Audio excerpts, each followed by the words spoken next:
ത്രിയേക ദൈവത്തിൻ്റെ വന്യ തിരുനാമത്തിന് മഹത്വമുണ്ടായിരിക്കട്ടെ. ഏറ്റവും ആദരണീയനായ വൈദിക ശ്രേഷ്ഠൻ, കർത്താവിനാൽ അനുഗ്രഹിക്കപ്പെട്ട വിശ്വാസികളുടെ സമൂഹമേ, ഹൃദയങ്ങളിൽ പുൽക്കൂടുകൾ രൂപപ്പെടുത്തേണ്ടെന്ന കാലഘട്ടത്തിലൂടെയാണ് നമ്മൾ സഞ്ചരിച്ചുകൊണ്ടിരിക്കുന്നത്. കർത്താവിൻ്റെ ജനനത്തെ ഉൾക്കൊള്ളുവാൻ തക്കവണ്ണം ക്രിസ്തീയ ലോകമൊക്കെയും ഒരുങ്ങുന്നതായ ദിനങ്ങൾ, പ്രത്യേകിച്ച് നമ്മുടെ ആരാധനാ പാരമ്പര്യത്തിലെ എൽദോ നോമ്പിൻ്റെ ദിനങ്ങളിലൂടെയാണ് നമ്മൾ കടന്നു പോകുന്നത്. നോമ്പ് ഒരു വഴിയാണ്. നമ്മുടെ ഈ ലോക ജീവിതത്തിൻ്റെ തിരക്കുകളിൽ നിന്നും അല്ലെങ്കിൽ സ്ഥിര യാത്ര ചെയ്യുന്ന വഴികളിൽ നിന്നും ഒന്ന് മാറി സഞ്ചരിക്കുവാനുള്ള വഴിയാണ് നോമ്പ്. അതാണ് ആത്മാവിൻ്റെ വഴി, അതുതന്നെയാണ് ആത്മീയതയുടെ വഴിയും. എല്ലാ മതങ്ങളും അനുശാസിക്കുന്നത് ഈ ഒരു വഴിയെ യാത്ര ചെയ്യുക എന്നുള്ളത് തന്നെയാണ്.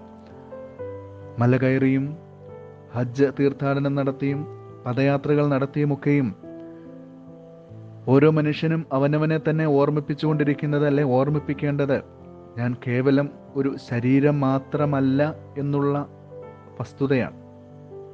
ആത്മാവിൻ്റെ പ്രാധാന്യം അത് ഇന്ന് നമുക്ക് നഷ്ടമായിക്കൊണ്ടിരിക്കുന്ന ഒരു കാലഘട്ടമാണ്.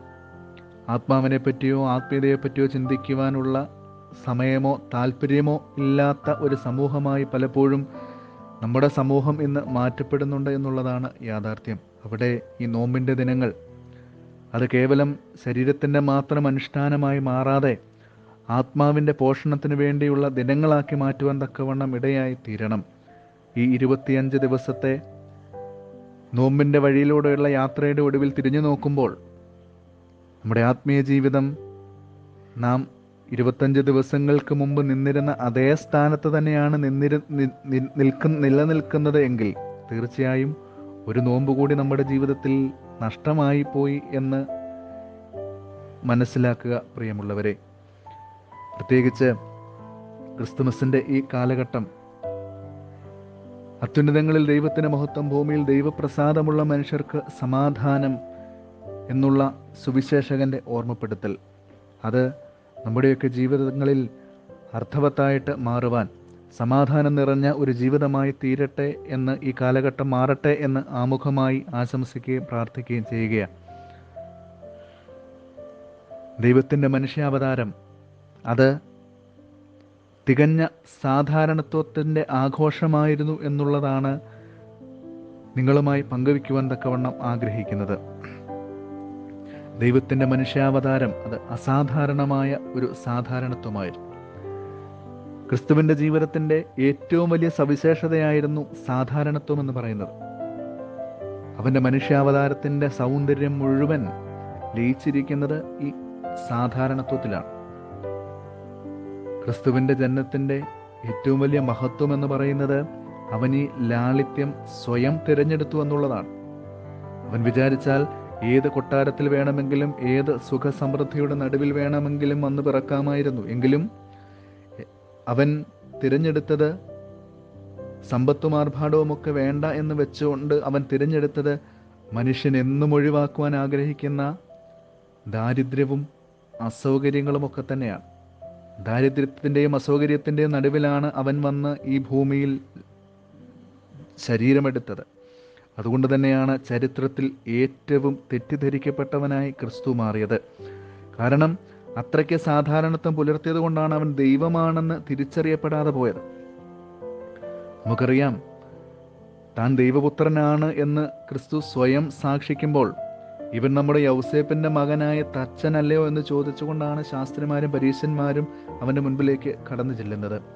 അവൻ ദൈവപുത്രനാണ് എന്ന് ദൈവദൂഷണം പറയുന്നുവെന്ന് ആരോപിച്ചുകൊണ്ട് തന്നെയാണ് അവനെ ക്രൂശിൽ തറയ്ക്കുവാൻ സമൂഹം ഏൽപ്പിച്ച് കൊടുക്കുന്നതും. സാധാരണക്കാരനായ ദൈവത്തെപ്പറ്റി ചിന്തിക്കുക എന്ന് പറയുന്നത് മനുഷ്യന് അന്നും ഇന്നും സാധിക്കാതെ പോകുന്ന ഒരു കാര്യം തന്നെയാണ്. അവൻ്റെ ലാളിത്യവും സ്നേഹവും ലോകത്തിന് കാണിക്കുവാൻ അവൻ്റെ അനുയായികളായ നമുക്കും പലപ്പോഴും സാധിക്കാതെ പോകുന്നുണ്ട്. ക്രിസ്തു ഇന്നും തെറ്റിദ്ധരിക്കപ്പെട്ടുകൊണ്ടിരിക്കുകയാണ്. അവൻ്റെ പേരിൽ പടുത്തുയർത്തുന്ന മൾട്ടിപ്ലക്സ് ദേവാലയങ്ങളും ആശ്രമങ്ങളും കോൺവെൻറ്റുകളും ഒക്കെയും അത് ക്രിസ്തുവിൻ്റെ ഈ സാധാരണത്വത്തെപ്പറ്റി ബോധ്യമില്ലാത്തത് കൊണ്ട് ഉയർന്നു വരുന്നത് തന്നെയാണ്. നമ്മുടെയൊക്കെ വ്യക്തി ജീവിതത്തിലും സംഭവിച്ചുകൊണ്ടിരിക്കുന്നത് തന്നെയാണ്. സാധാരണക്കാരായി നമ്മൾ ജീവിക്കുമ്പോഴും നമ്മുടെ നോട്ടങ്ങൾ ചെന്നെത്തുന്നത് പുൽക്കൂടുകളിലേക്കല്ല, കൊട്ടാരങ്ങളിലേക്കാണ് എന്നുള്ളതാണ് വസ്തുത. സമൂഹത്തിൽ സ്ഥാനവും മാനവും ഏറുന്നതനുസരിച്ച് സാധാരണത്വത്തിൽ നിന്നും മാറി നിൽക്കണമെന്ന് നമ്മൾ ധരിച്ചു വച്ചിരിക്കുകയാണ്. സാധാരണ മനുഷ്യനിൽ നിന്നും ചില അധികാരികളായി വർത്തിക്കുക, അല്ലെ മറ്റുള്ളവരെക്കാൾ ഒരുപടി മുകളിലായി ജീവിക്കുക എന്നുള്ളതാണ് നമ്മുടെ ആഗ്രഹം. അത് കുടുംബത്തിലായാലും സമൂഹത്തിലായാലും സ്വന്തം അധികാരത്തിൽ മറ്റാരെങ്കിലും കൈകടത്തുന്നത് നമുക്ക് ഒരു കാരണവശാലും ഉൾക്കൊള്ളുവാനായിട്ട് കഴിയുകയില്ല. പണ്ടൊരു അമ്മായിയമ്മ ചെയ്തതുപോലെ വീട്ടിൽ ധർമ്മത്തിന് കടന്നു വന്ന ഭിക്ഷക്കാരനെ ഒന്നുമില്ല എന്ന് മരുമകൾ പറഞ്ഞു വിടുന്നുണ്ട്. എന്നാൽ അത് കണ്ടു നിന്ന അപ്പുറം മാറി നിന്ന അമ്മായിയമ്മയ്ക്ക് അത് സഹിക്കുന്നില്ല. അമ്മായിയമ്മ ആ മനുഷ്യനെ തിരിച്ചു വിളിച്ചു. എന്തെങ്കിലും കാര്യമായി കിട്ടും എന്നുള്ള പ്രതീക്ഷയിൽ കടന്നു വന്ന ആ ഭിക്ഷക്കാരനോട് ഈ അമ്മ പറയുന്നുണ്ട്, ഇവിടെ ഒന്നുമില്ല, പൊയ്ക്കൊള്ളൂ എന്ന്. ആ ഭിക്ഷക്കാരൻ നിവൃത്തിയേട് കൊണ്ട് എടുത്ത് ചോദിക്കുന്നുണ്ട്, ഇത് തന്നെയല്ലേ മോളും പറഞ്ഞത് എന്ന് ചോദിക്കുമ്പോൾ അമ്മ പറയുന്നൊരു മറുപടി ഉണ്ട്, അതെ, പക്ഷെ അത് പറയേണ്ടത് അവളല്ല, ഞാനാണ് എന്ന്. എത്രയെത്ര ചെറിയ കാര്യങ്ങളാണ് നമ്മെ ശോഭിപ്പിക്കുന്നത്. സാധാരണത്തിൽ നിന്ന് വിട്ടു നിൽക്കുവാൻ എന്തെല്ലാം കാര്യങ്ങളാണ് നമ്മൾ ചെയ്തു കൂട്ടുന്നത്. മറ്റുള്ളവരെക്കാൾ ഒരുപടി മുകളിലാണ് എൻ്റെ സ്ഥാനമല്ല എൻ്റെ ജീവിതമെന്ന് വരുത്തി തീർക്കുവാൻ വേണ്ടി നമ്മളൊക്കെ കാട്ടിക്കൂട്ടുന്ന വിക്രിയകൾ, അത് ഓർത്തു കഴിഞ്ഞാൽ സ്വയം ചിരിച്ചു പോകും എന്നുള്ളതാണ് യാഥാർത്ഥ്യം. ഈ ചെറിയവരിൽ ഒരുവന് നിങ്ങൾ ചെയ്യുന്നതെല്ലാം എനിക്ക് ആകുന്നു ചെയ്യുന്നത് എന്ന് ക്രിസ്തു പറയുന്നത് അവൻ്റെ ആ സാധാരണത്വത്തെ ബോധ്യപ്പെടുത്തുവാൻ വേണ്ടി തന്നെയാണ്. ഉണ്ണിയേശുവിനെ കാണുവാനായിട്ട് വന്ന ആട്ടിടയന്മാർ വളരെ സന്തോഷവതികളായി അവിടെ നിന്നും മടങ്ങിപ്പോകുന്നതിന് കാരണം രക്ഷകൻ ജനിച്ചിരിക്കുന്നത് തങ്ങളിൽ ഒരുവനായിട്ടാണ് എന്നുള്ള ഒരു ആത്മനിർവൃതിയോടെയാണ്. എല്ലാവർക്കും മുകളിൽ നിൽക്കുന്നതും എല്ലാം വെട്ടിപ്പിടിക്കുന്നതും വലിപ്പത്തിൻ്റെ മാനദണ്ഡമായി കരുതുന്ന നമുക്ക് മുമ്പിൽ വിടർത്തിപ്പിടിച്ച കൈകളുമായി പുൽമത്തയിൽ ഒരു കീറത്തുണിയിൽ കിടന്ന് പുഞ്ചിരിക്കുകയാണ് ഉണ്ണിയേശു. നമ്മുടെ ഈ പൊള്ളത്തരങ്ങളെ ഓർത്ത് ഈ ക്രിസ്തുമസ് കാലഘട്ടത്തിലെങ്കിലും സാധാരണത്വത്തിൻ്റെ ഒരു ആത്മീയതയിലേക്ക് വളർന്നു വരുവാൻ നമുക്ക് സാധിക്കണം. പ്രത്യേകിച്ച് ഈ കാലഘട്ടം ഒരുപാട് പ്രതിസന്ധികളിലൂടെയാണ് മനുഷ്യ സമൂഹം കടന്നുപോയിക്കൊണ്ടിരിക്കുന്നത്. നമ്മൾ ജീവിച്ചു വന്നിരുന്ന ജീവിത സാഹചര്യങ്ങൾക്കെല്ലാം ബദൽ വഴികൾ, ബദൽ രീതികൾ നമുക്ക് മുമ്പിൽ കടന്നു വന്നു കഴിഞ്ഞു. എല്ലാവരും സമരാണ് എന്നുള്ള ഒരു ബോധ്യപ്പെടുത്തൽ ഈ ചെറിയ ഒരു അണുവിന് മുമ്പിൽ, ഒരു വൈറസിന് മുമ്പിൽ നമുക്കൊക്കെയും വന്നു കഴിഞ്ഞിരിക്കുന്നു. ആരും ആർക്കും മുകളിലല്ല, എല്ലാവരും തുല്യരാണ്. ഏത് കൊട്ടാരത്തിൽ വസിക്കുന്നവനും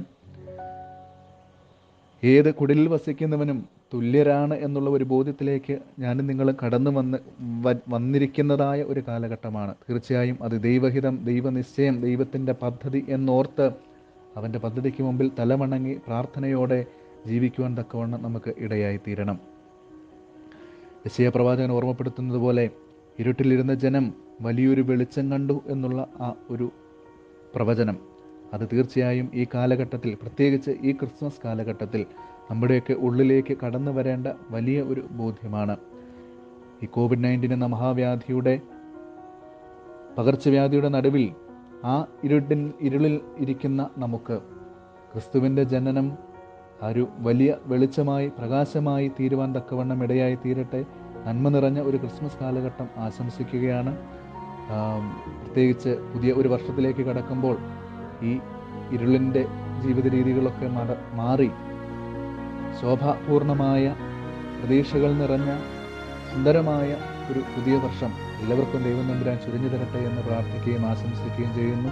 ഒരവസരം തന്ന പ്രിയപ്പെട്ട അച്ഛനോടുള്ള എല്ലാ നന്ദിയും സ്നേഹവും ഈ സമയത്ത് അറിയിക്കുകയും ചെയ്യുന്നു. ദൈവം എല്ലാവരെയും അനുഗ്രഹിക്കട്ടെ.